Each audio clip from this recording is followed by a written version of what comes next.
Judging by what you've learned so far, what do you believe this man's intentions were? I really think that this was a clear-cut case of suicide by cop.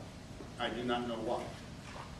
He seemed like he was intent on, I mean, the truck is registered to him, the trailer is registered to him. He wasn't trying to keep any of this secret.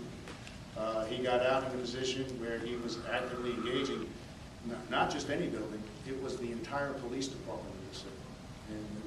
And then, as it turns out, the campus police in Collin County. So I can only conclude that this individual was looking for suicide by cop. I don't know why. Chief, that said, was he wearing a flak jacket or not?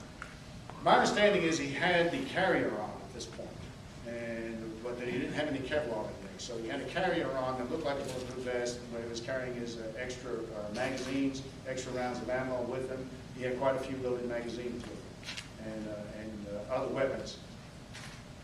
I didn't get very close to the body because it is a crime scene, but I could see that he had what appeared to be a vest, but I was told by some of my people that it did not have Kevlar in it. It was just a carrier. And how many of your people actually took part in bringing him down? We had several officers who were out there actively engaging him and trying to outflank him. There was at least 6, to my knowledge, who responded from the building, and there was 2 at this point in time who I know actively engaged in the gunfight. Chief, was he a former student at the college, and was he also trying to draw any students or staff members out of the college as well, in addition to McKinney police officers? Yeah, we've done a lot of checking on what his background was, and I can say he was at one point a college student in the college, but that was back in 2004, and he took some just very first-level courses, and it doesn't seem like he had any particular beef with the college. We can't find any particular beef he may have had with the police department. There's none that we can find. Are you concerned he wasn't acting alone? Is there? I'm guessing that's why the FBI is involved, so they can do chat rooms. It's a long established strategy in police work. When you have one, assume there's 2. And so we're going to continue looking until we prove otherwise. At this point in time, we have no reason to suspect that there was any type of conspiracy, but we're going to continue looking until we verify that one way or the other. You said the building, did it stop? Can you describe a little more detail of the damage to the building? How much damage is there? At last count, I saw at least 23 windows that were taken out by gunfire. There was quite a few bricks and masonry work that was damaged. Probably about that many pock marks in the building itself. There's a team from Public Works out there now doing the full damage assessment, and our crime scene is still locating where all the rounds hit, where all the rounds struck, and exactly what damage was inflicted to the building. And again, a lot of the bullets were just stopped by the windows, by the brickwork, by the design, and so no injuries were sustained by anyone inside the building. Thank goodness. A spokesperson for Collin College says their building was also penetrated by bullets. Yes. Is that the case? Yeah, that's part of the crime scene. They had an office there. I understand it's their records building. They also have a maintenance barn. I understand that took some rounds. They were investigating that. The crime scene folks are out there. I understand that one of their marked squad cars may have also taken a round or 2 from the suspect. So is that street there on Community, is it still blocked off to traffic right now? Taylor Burke was blocked. I don't know about Community. It wasn't blocked when I left. Okay, it's no longer blocked. Chief, you've got to be surprised and impressed that no one was shot. I mean, this guy, from what you described, set up a kill zone where he had total control with an assault rifle where he could have just picked these guys off. I mean, how is it, I mean, what goes through your mind when you think that? I think several things, and again, I think a lot of the time that was spent into the design of the building. I think a lot of time that we spend in training our officers and equipping our officers how to deal with active shooters, how to respond to a situation such as this, and our pistol training. I'm fairly impressed at this point by the distance that the officers were firing their pistols and coming very, very close to, if not actually hitting the suspect at 150 yards out. So it was.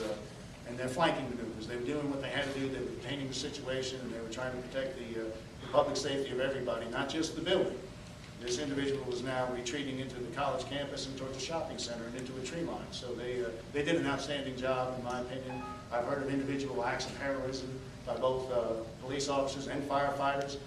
Thing to keep in mind is that the fire department, fire administration, and quite a few of their civilian personnel, I have quite a few civilian personnel who also occupy that building. So these weren't just armed police officers that were in there. There's quite a few city employees coming and going who were caught in this situation. We also had citizens that were visiting the building to make reports, and they got caught in the middle of the situation. So I'm really proud of our officers. I'm proud of our fire personnel. Everyone did an outstanding job of containing the situation to keep it from expanding to there. And so you would consider these all assault weapons that the cannons are?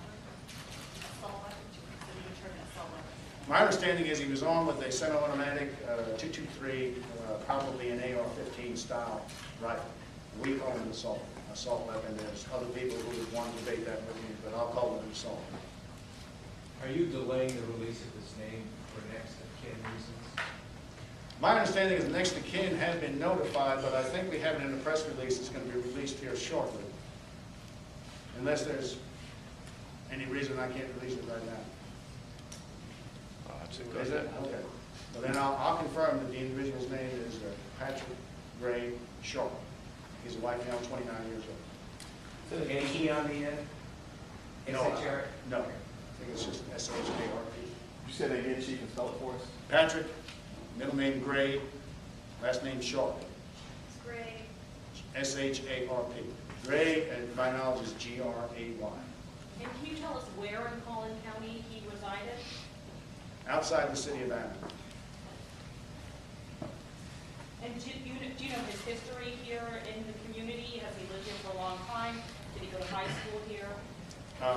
That I don't know. Those are some of the things that we're investigating and trying to check into.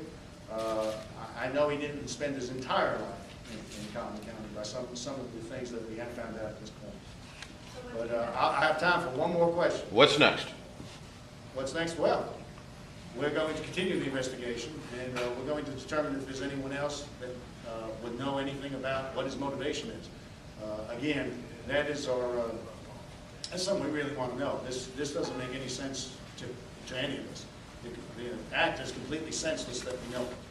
And we want to see what his motivation is for targeting this city, public safety building, members of the campus. And when we find out what that is, we're also going to determine if there's any other individuals involved. And right now, it looks like it's the act of a lone gunman.